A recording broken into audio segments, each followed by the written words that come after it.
Halo, assalamualaikum warahmatullahi wabarakatuh. Hari ini kita masih akan membahas fungsi dari trigonometri. Nah, dalam hal ini itu kita akan membahas fungsi dari trigonometri yang biasanya digunakan di pelabuhan atau di bandara yang berhubungan dengan kapal ataupun pesawat. Ya ini tentang jurusan 3 angka. Nah, jurusan 3 angka ini seperti apa? Nah, jadi kalau misalnya kita kan kemarin sudah bahas tentang kuadran. Ini ya, kuadran itu kan ada 4. Kita mulai 0 derajat itu dari sini kan ya. Nah, jadi kalau misalnya kita mau bilang 45 derajat, berarti 45 derajat berlawanan arah jarum jam, berarti ke sini kan. Nah, inilah sudut 45 derajat. Kalau cara kita biasa. Nah, kalau di jurusan 3 angka, ini seperti namanya 3 angka. Jadi ini kan 45 derajat nih, gini kita nulisnya. Nah, kalau misalnya di jurusan 3 angka itu kita nulisnya gini. Namanya juga 3 angka ya. Jadi seperti ini. Kemudian di jurusan 3 angka ini perlu tahu dulu arah mata angin. Arah mata angin itu kan gini. Ya. Utara, selatan, barat, timur. Jadi kalau di cara biasa, cara yang kemarin, kita mulai 0 derajat itu dari timur kan. Nah, kalau di jurusan 3 angka itu kita mulai dari utara. Jadi kalau misalnya kita mau membuat sudut 045 derajat ini dengan metode jurusan 3 angka, itu kita gambar dulu utara. Utara itu di mana? Utara itu pasti ke arah atas sini. Jadi kita bikin dulu gini yang menandakan arah utara. Kemudian, nah sudah gini kan ke arah utara. Nah dari sini kita jalankan berapa sih besar 45 derajat? Oh ini misal. Berarti inilah 45 derajat. Itu ya menentukan sudut kalau membaca sudut di metode jurusan 3 angka. Jadi kalau misalnya ada ada sebuah kapal dia berjalan dari titik A ke titik B sejauh 10 mil misal dengan arah 60 derajat misal. Jadi proses perjalanan si kapal itu gini. Kapal itu kan dari titik A ke titik B. Jadi kita bikin dulu ini titik A. Nah, gini kalau sudutnya gini kan berarti kita dari menggunakan metode jurusan 3 angka. Berarti kita gambar dulu utaranya. Ke atas, selalu ke atas kalau utara. Kemudian sejauh 60 derajat. Baru kita gambar tuh. 60 derajat berarti sejauh 10 mil nih ya. Ini 10 mil. Nah, disinilah titik B. Jadi, kapal A berjalan dari titik ini ke sini. Oke? Jadi itu penjelasan awal tentang jurusan 3 angka. Oke, jadi di sini ada sebuah contoh soal. Ada sebuah kapal berlayar dari pelabuhan A ke pelabuhan B sejauh 40 mil dengan arah 030 derajat dari A. Nah, berarti ini kita gunakan jurusan 3 angka. Kemudian berputar haluan. Dilanjutkan ke pelabuhan C sejauh 60 mil dengan arah 150 derajat.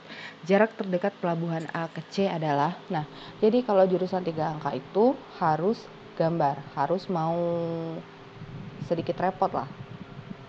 Ya harus mau gambar ya. Nah, bentar. Oke. Berarti ini kita gambar dulu. Sebuah kapal berlayar dari pelabuhan A ke pelabuhan B. Berarti misalkan ini adalah pelabuhan A. Oke, jadi misalkan ini pelabuhan A. Jadi, sebuah kapal ini berlayar dari pelabuhan A ke pelabuhan B sejauh 40 mil dengan arah 030. Nah, karena ini jurusan 3 angka, berarti yang pertama kita gambar dulu arah utaranya. Kalau sudah, baru kita buat dari arah utara ini sejauh berapa sudutnya yang diminta di soal, yaitu 030 derajat. Nah, baru kita bikin 030 derajat dari arah utara ini berarti Ini kira-kira. Nah, berarti inilah jalur perjalanan kapal tersebut dari pelabuhan A ke pelabuhan B. Misal ini pelabuhan B. Nah, sejauh 40 mil. Berarti dari sini ke sini panjangnya itu 40 mil. Nah, kemudian berputar haluan.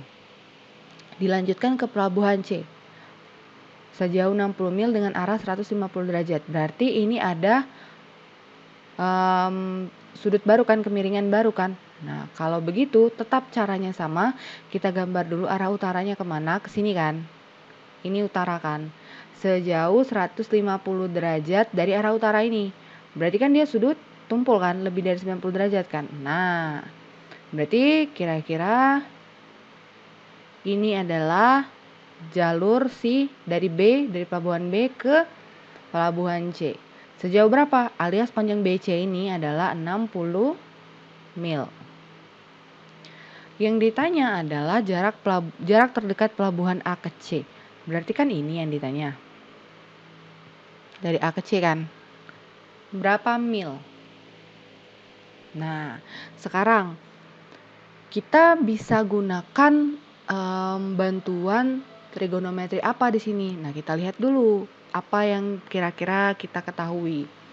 Oke, jadi di sini kan kita tahu kalau ini itu 30 derajat. Ya.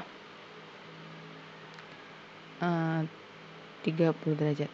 Kemudian kita tahu kalau ini itu adalah 150 derajat.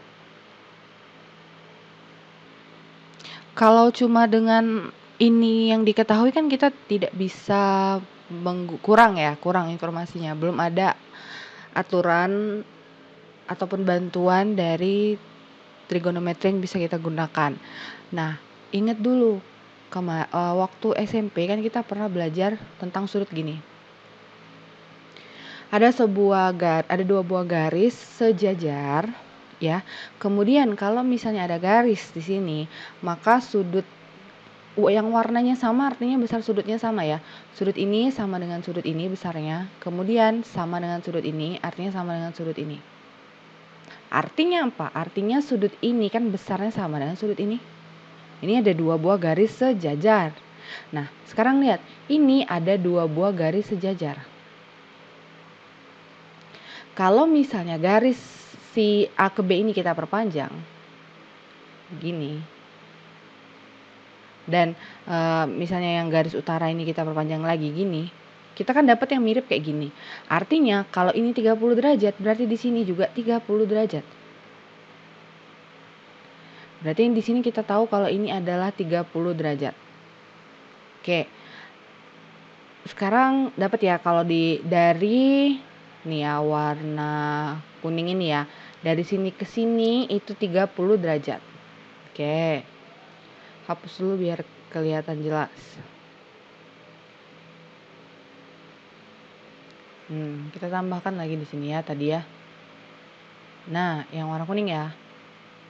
Ini adalah 30 derajat juga. Nah, yang merah ini 150 derajat. Yang kuning ini 30 derajat.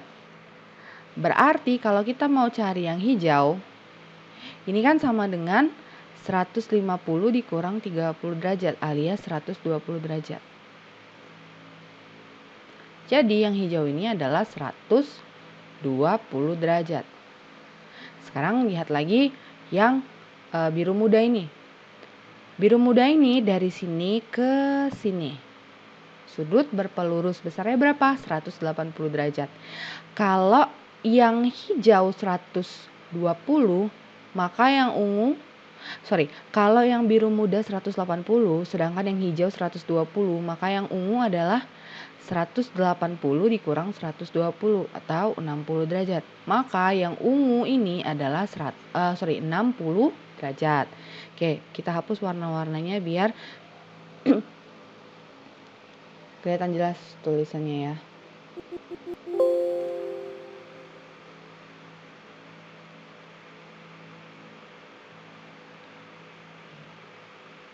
Ini 30 derajat.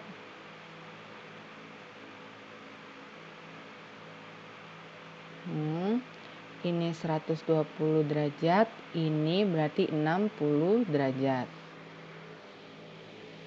Nah, ingat nih, sekarang kira-kira sudah ada belum aturan atau sifat atau bantuan dari trigonometri yang bisa kita gunakan? Jadi kalau misalnya kita gambar lagi kan gini. Ini kan pelabuhan A, B, C. Ini 40 mil, jadinya segitiga kan? Ini 60 mil, kemudian ini 60 derajat. Kira-kira kita bisa pakai apa nih kalau yang ditanya adalah panjang AC? Sekarang kita namain, karena ini bentuknya segitiga, coba kita namakan. Sisi yang ada di depan sudut B, sisi B. Sisi yang ada di depan sudut A, sisi A. Sisi yang ada di depan sudut C, sisi C. Berarti sisi C sama dengan 40 mil, sisi A sama dengan 60 mil, yang ditanya adalah sisi B berapa. Kira-kira kita bisa pakai apa? Kita coba aturan sin, misal B per sin B, karena yang ditanya adalah B ya, sama dengan A per sin A. A punya, tapi sin A kita punya enggak? Tidak punya, yang kita punya itu ini. Sedangkan sin A itu yang ini, A itu yang ini sudutnya. Berarti kita tidak bisa pakai aturan sinus di sini, kurang. Coba pakai aturan kosinus misal, karena yang ditanya adalah B, yang ditanya kan B. Nah, aturan kosinus itu gimana?